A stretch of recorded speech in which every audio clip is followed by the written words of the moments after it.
Salve, minha gente! Sejam bem-vindos a mais um Bíblia para Preguiçosos. Aqui comigo eu sou o Eric Camacho. No vídeo de hoje nós terminaremos a leitura da primeira carta de São Paulo a Timóteo. Se você está comigo, por favor, já vai deixando o seu like, inscreva-se no canal e assista o vídeo até o fim. Vamos lá ao capítulo 4. Tudo o que Deus criou é bom. O Espírito diz claramente que nos últimos tempos alguns renegarão a fé, para dar atenção a espíritos sedutores e a doutrinas demoníacas. Serão seduzidos por homens hipócritas e mentirosos que têm a própria consciência como que marcada a ferro quente. Eles proibirão o casamento, exigirão a abstinência de certos alimentos, embora Deus tenha criado essas coisas para serem recebidas com ação de graças por aqueles que têm a fé e conhecem a verdade. De fato, tudo que Deus criou é bom, e nada é desprezível se tomado com ação de graças, porque é santificado pela palavra de Deus e pela oração. O bom servidor de Cristo. Ensinando essas coisas aos irmãos, você se comportará como bom servidor de Jesus Cristo, alimentado com as palavras da fé e da boa doutrina que você tem seguido. Rejeite, porém, as fábulas ímpias, coisas de pessoas caducas. Exercite-se na piedade. Vale pouco o exercício corporal, ao passo que a piedade é proveitosa para tudo, pois contém a promessa da vida presente e futura. Essa palavra é fiel e digna de toda aceitação. De fato, se nós trabalhamos e lutamos, é porque depositamos a nossa esperança no Deus vivo, Salvador de todos os homens, principalmente dos que têm fé. Proclame e ensine essas coisas. Que ninguém o despreze por ser jovem. Quanto a você mesmo, seja para os fiéis um modelo na palavra, na conduta, no amor, na fé, na pureza. Esperando pela minha chegada, dedique-se à leitura, animação e ensinamento. Não descuide o dom da graça que há em você e que lhe foi dado através da profecia, juntamente com a imposição das mãos do grupo dos presbíteros. Cuide bem dessas coisas e persevere nelas, a fim de que o seu progresso fique manifesto diante de todos. Vigie a si mesmo e ao ensinamento, e seja perseverante. Desse modo você salvará a si mesmo e aos seus ouvintes. Capítulo 5. Respeito e solidariedade. Não repreenda duramente um ancião, mas exorte-o como se fosse um pai. Aos rapazes como a irmãos, às senhoras como a mães, às moças como irmãs, com toda a pureza. As viúvas. Honre as viúvas que são realmente viúvas. Porém, se alguma viúva tiver filhos ou netos, estes aprendam primeiramente a cumprir os seus deveres para com a própria família e a recompensar aos seus pais, pois isso é agradável diante de Deus. Aquela que é verdadeiramente viúva, que ficou sozinha, deposite a sua confiança em Deus e persevera dia e noite em súplicas e orações. Mas a viúva que só busca prazer, mesmo se vive, já está morta. Portanto, ordene tudo isso, a fim de que elas sejam irrepreensíveis.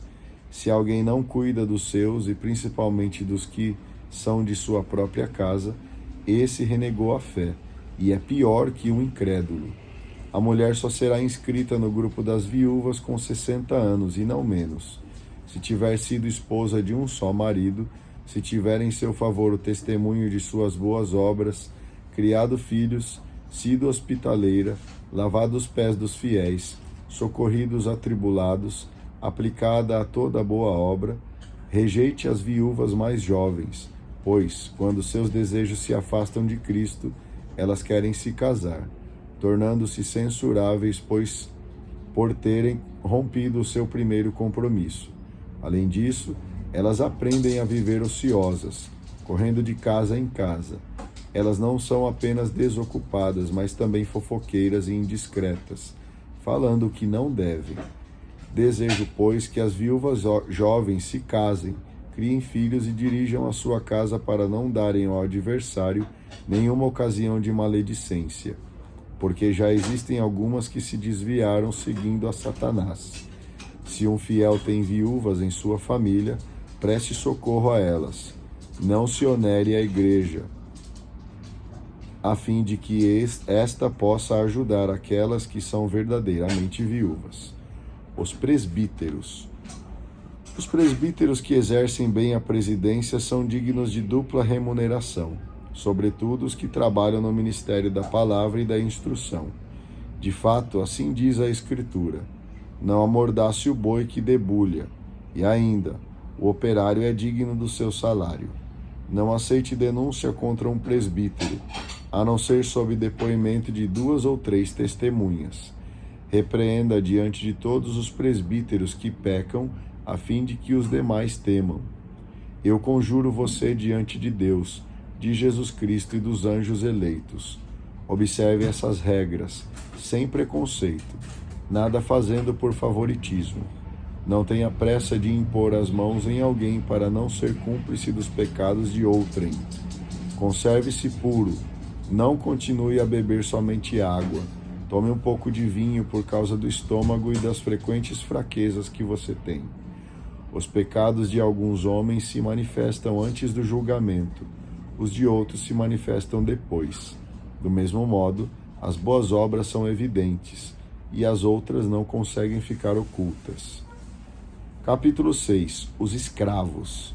Aqueles que se encontram sob o jugo da escravidão devem tratar seus patrões com todo o respeito, para que o nome de Deus e o ensinamento não sejam blasfemados. Os que têm patrões que acreditam, não os desrespeitem, porque são irmãos. Pelo contrário, sirvam a eles melhor ainda, pois aqueles que se beneficiam de seus trabalhos são fiéis e irmãos amados. O falso doutor. Isto é o que você deve ensinar e recomendar, pois quem ensina coisas diferentes que não concordam com as sãs palavras de nosso Senhor Jesus Cristo e com o ensinamento conforme a piedade, é cego, não entende nada, é doente à procura de discussões e brigas de palavras. E daí que nascem invejas, brigas, blasfêmias, suspeitas, polêmicas intermináveis, coisas típicas de homem de espírito corrupto e desprovidos da verdade. Eles supõem que a piedade é a fonte de lucro.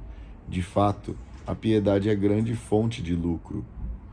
Mas para quem sabe se contentar, pois não trouxemos nada para o mundo, e dele nada podemos levar.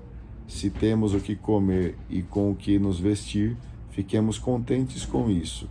Aqueles, porém, que se querem tornar-se ricos, caem na armadilha da tentação e em muitos desejos insensatos e perniciosos, que fazem os homens afundarem na ruína e perdição.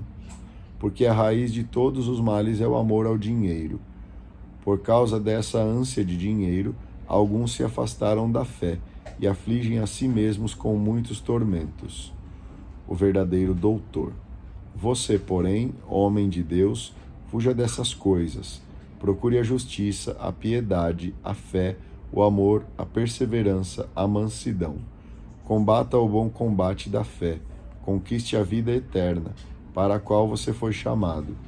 Isso você o reconheceu numa bela profissão de fé, diante de muitas testemunhas, diante de Deus que dá a vida a todas as coisas, e de Jesus Cristo que deu testemunho diante de Pôncio Pilatos, numa bela profissão de fé.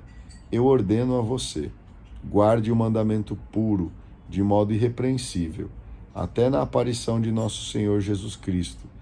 Essa aparição mostrará, nos tempos estabelecidos, o bendito e único soberano, o Rei dos Reis e Senhor dos Senhores, o único que possui a imortalidade, que habita uma luz inacessível, que nenhum homem viu, nem pode ver.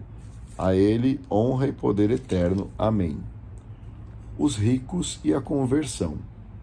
Admoeste os ricos deste mundo, para que não sejam orgulhosos e não coloquem sua esperança na incerteza das riquezas, mas em Deus que nos dá tudo, com abundância para que nos alegremos.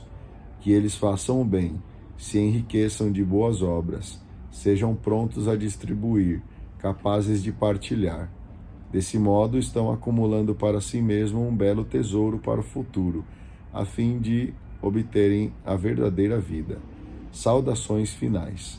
Timóteo, guarde o depósito. Evite o palavreado irreverente e as objeções dessa falsa ciência, pois alguns a professaram e se desviaram da fé. A graça esteja com vocês. Muito bem, terminamos então aqui a leitura da primeira carta a Timóteo e amanhã iniciaremos a leitura da segunda carta a Timóteo. Se você esteve comigo, por favor, deixe aí o seu like, inscreva-se no canal, faça o seu comentário e a gente se vê amanhã. Tenham todos um excelente dia e que Deus continue te abençoando. Um grande abraço e tchau!